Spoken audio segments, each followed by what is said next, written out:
It was unusually warm to be mid-December on this day, and me and my buddy were hunting in an area known as Chiloe. It was about an hour before sunset when we climbed out of our deer stands. I met my buddy in a little holler, about 100 yards away from both of our tree stands. We were walking back to the four-wheeler when we heard a very low rumble in the holler that we had just met in. We were now at this time about 35 yards from the holler, almost in a field. So we thought we would be real still and sit on the edge of the field for a minute and see if we could hear anything else. At this time, we were thinking it was just a grunt or a blow from a deer that had scared. We waited probably 10 minutes before we heard a loud splash in a little drinking hole. Me and my buddy looked over at each other and said, "What the hell is that?" So we waited another minute, still hoping that a deer would come out. Then we heard a second splash. At this time, we realized it was not a deer. So we walked probably 20 yards and saw what we believe was to be a big hairy beast. It was approximately 8 feet tall and around 350 pounds. Me and my friend were almost in shock at what we had seen. This Bigfoot creature saw us and actually didn't even seem to care that we were watching it.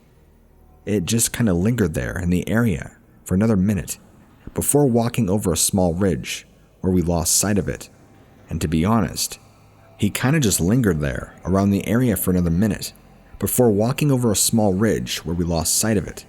And to be honest, we were too scared to go and look for it. So we went back to the house and told everybody there. But they said we were crazy and that it was just a bear. I've been hunting bear for years and I am familiar with their movements. This was no bear. I know this because it never dropped down on all fours of its feet the whole time we watched it, and we probably saw it walk a total of 30 to 40 yards, but I am 100% certain that it was no bear. It was some sort of human-ape creature. I am positive. So is my buddy.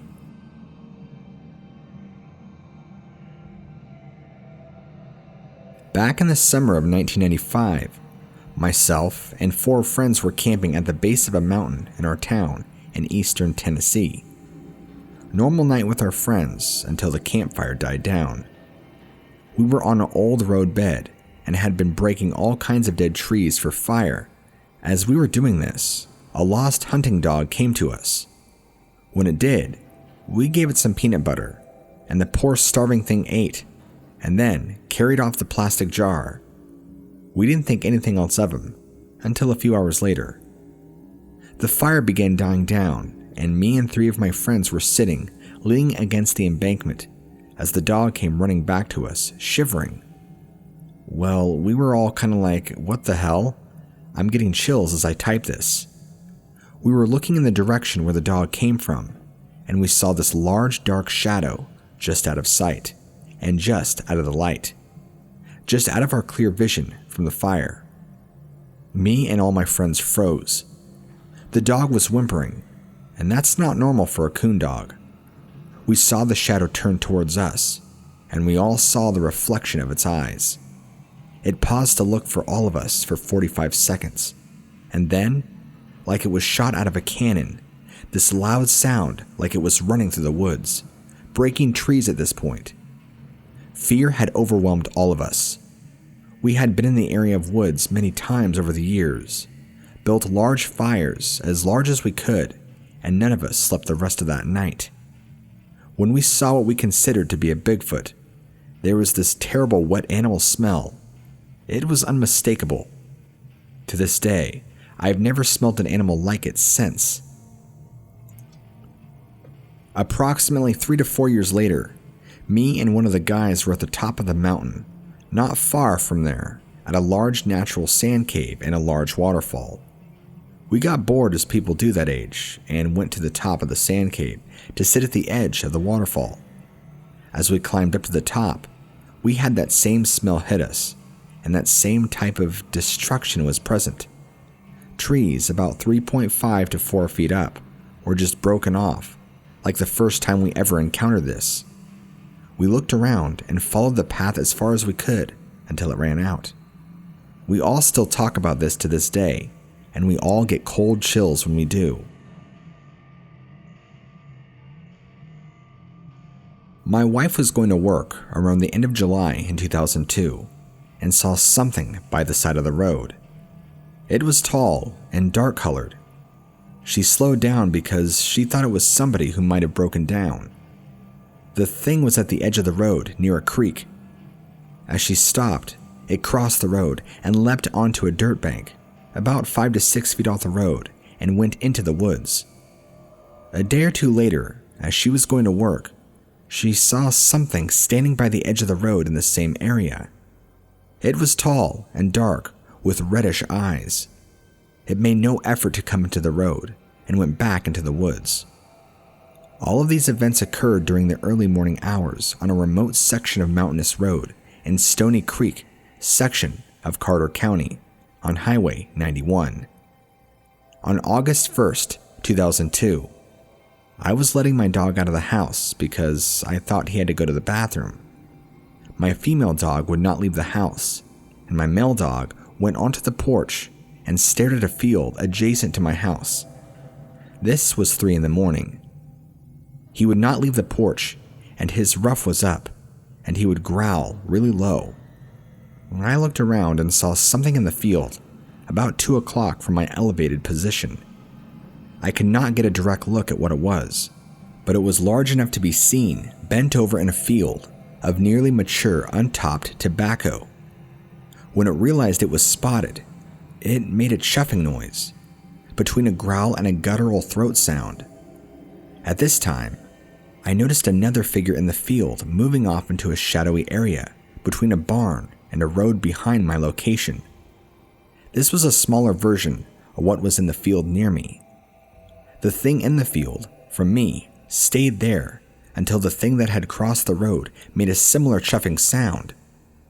The dogs behind my location and in the area where this was happened were barking. The thing in the field then began to move through the tobacco field to the tall grass and finally to the tree line. I also heard a noise like something in pain, something small. This was followed by 2 additional series of sounds coming from an area near the creek across the road from us. This was answered by the things that had crossed through the field at my location. The only thing I got a good look at was a rounded back covered with a brownish red or light brown fur. This again happened at night, and the lighting was not bad. There was also partial moon and ambient light from the property nearby. I checked the area when I observed the things in the following morning, and found areas of mashed up grass and trails that roughly followed the sounds I had heard the previous night. What was unusual was that I got the impression that there was a young animal of some kind hurt. It was a mewling sound that was kind of scared that I heard the area of the second thing. I did not find any footprints that could properly be identified. I did find impressions in the grass and trails through, and the still wet grass where something had moved. I also was surprised that the things seemed to communicate with each other. One of the things that is not seen or seemed to be angry or upset about something. Also, the things that did not cross the road but stayed in or around the creek seemed to be looking for something. They even went so far as to climb or attempt to climb a tree. My wife and I noticed a tree by the creek moving and swaying as if somebody were climbing it. There was not enough wind to move the tree, and there was also a strong musty odor when the breeze changed and blew in our direction. August of 1984. When I was about 15, 3 of my friends and I were camping in the woods above my house. We had 2 dogs, a collie and a female husky. We had built a lean-to, and to sleep under it. We were just talking about things, girls and such, when one of my friends let us know that he heard something. We just laughed at him. About 2 or 3 minutes later, 2 of my friends claimed to have heard the same noise as the 2 of us that did not hear it. So, we started making fun of them. About 5 minutes after that, our dogs began pacing back and forth, acting strange. Then, all at once, a loud yell came from behind the lean-to, and it shook hard. I could see it visibly shaking. We all ran, except for one, and he froze and could not move. We ran through the pitch-black woods, hitting trees and running through briars. When we got out of the woods, we turned and noticed that our friend was not with us. We yelled for him, and about 2 minutes later, he came out of the woods, carrying his collie in his arms. I never knew what that thing was, but my friend said that he could not see it, but that he could hear it behind him, making a grunting sound as he sat in front of the fire, and he could hear it behind him, walking as he walked out of the woods, some distance behind him. We went back the next day with an adult to retrieve our sleeping bags and things that our lean-to had been torn down. The rocks we had for the fire pit were scattered. The whole area smelt 10 times worse than a wet dog.